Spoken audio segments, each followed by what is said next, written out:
They are, well, usually also quite cheerful and entertaining.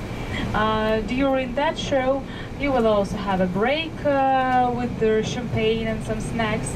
And after the show, we will go with you to have dinner.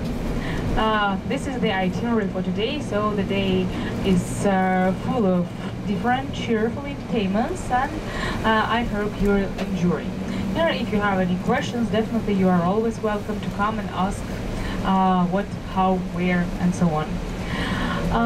Right now we are going with you along the Moskovsky Prospect. This road was called so because it was the straight road to Moscow, and that's why Moskovsky Prospect. It is one of the longest roads in the city. Total length is about 11 kilometers, and the road goes almost to the very outskirts of the city. During the days of the Tsars, this area was quite vast and empty, full of villages and barracks, factories at the beginning of the 20th century. So, no really beautiful buildings.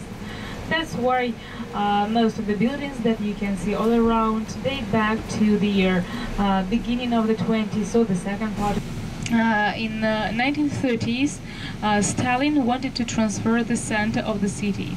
He didn't like the historical center with all the museums, with all the beautiful palaces and everything that reminded about the Tsars and the past of Russia.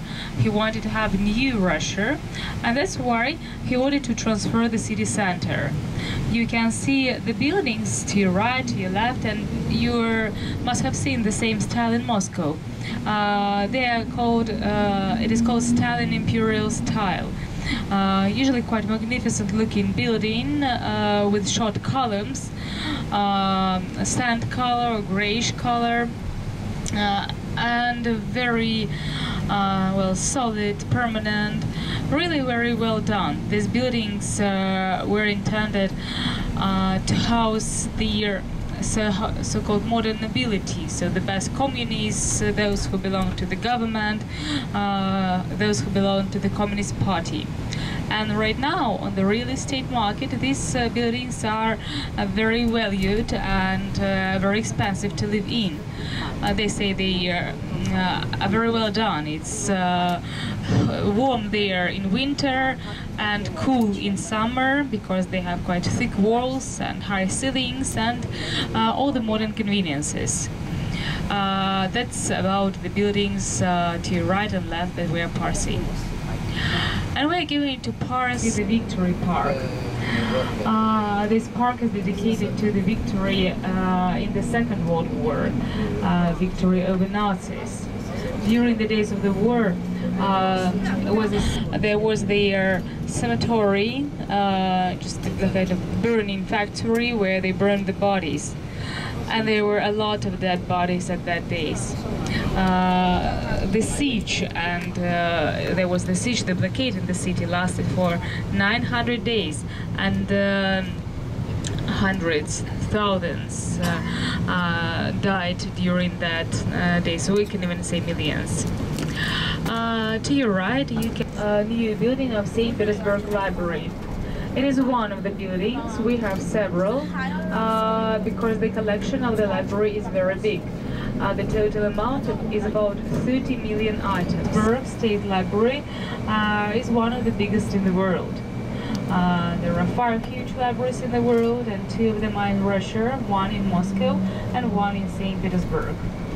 Actually, some of the items there are very rare.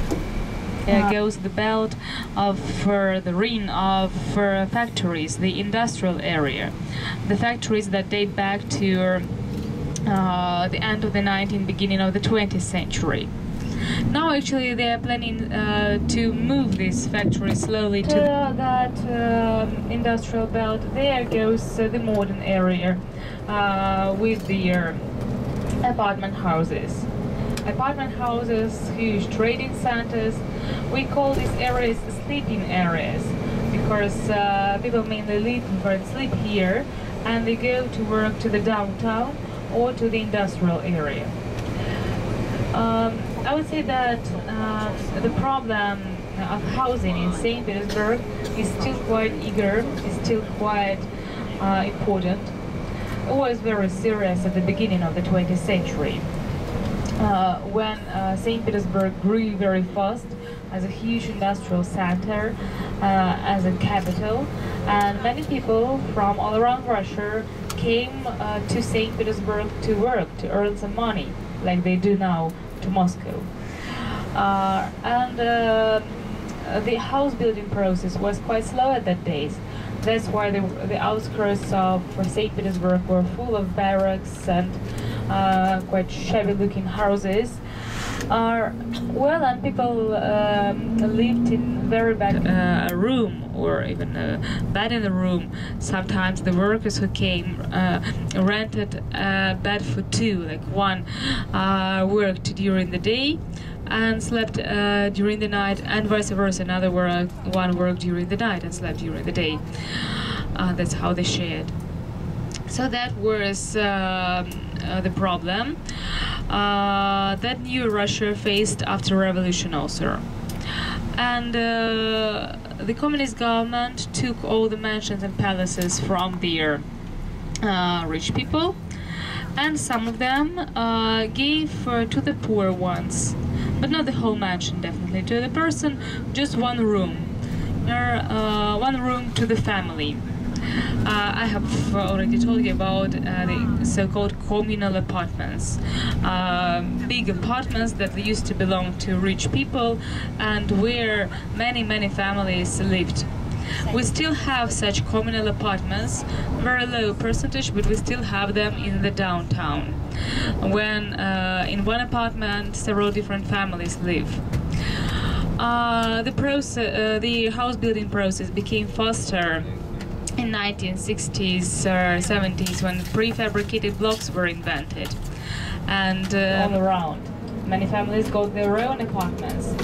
These buildings prefabricated, but it was the solution of the problem. And these are the areas that you can see here all around. Some buildings some are better. Yeah, they date back to 90s or to the last decade, for example, like the buildings ahead of us, for example.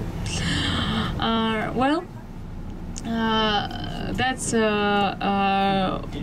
one of the problems of the count with the square meters, not just with the bedrooms, yeah, but with the square meters. And in general, 1 square meter in the city costs about 3,000 US dollars. That's in general. It very much depends on the location and on the building, and the condition of the building, old and new, and historical or not. In the city center it is much higher, but nevertheless, for a young family to build an apartment, to buy an apartment is almost impossible. The mortgage is quite high. Some people, most people, they rent their apartments. But again, we don't have this system when we rent from the government or when we rent from the company. Usually we rent from individuals. So when the company builds the house, they who own these apartments. Some own 2, 3, some inherited them from the grandparents. They give these apartments for rent. And in general, 1-bedroom apartment not far from metro will cost, in US dollars, maybe about 600 US dollars per month.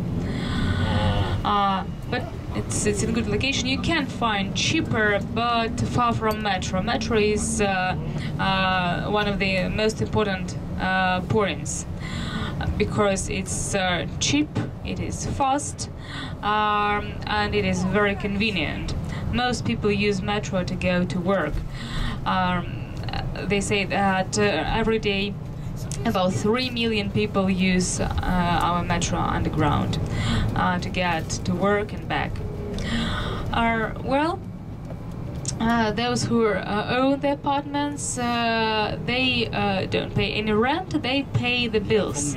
The bills for electricity and the conveniences like cleaning and garbage and maintenance of the building and the elevators and well, it depends again. Well, the cheapest about $100 and in general about $150, maybe $200 for the bills for the owners of the apartments. That's the expenses per month. But the salaries are not very big in general again. They're about $1,000 per month.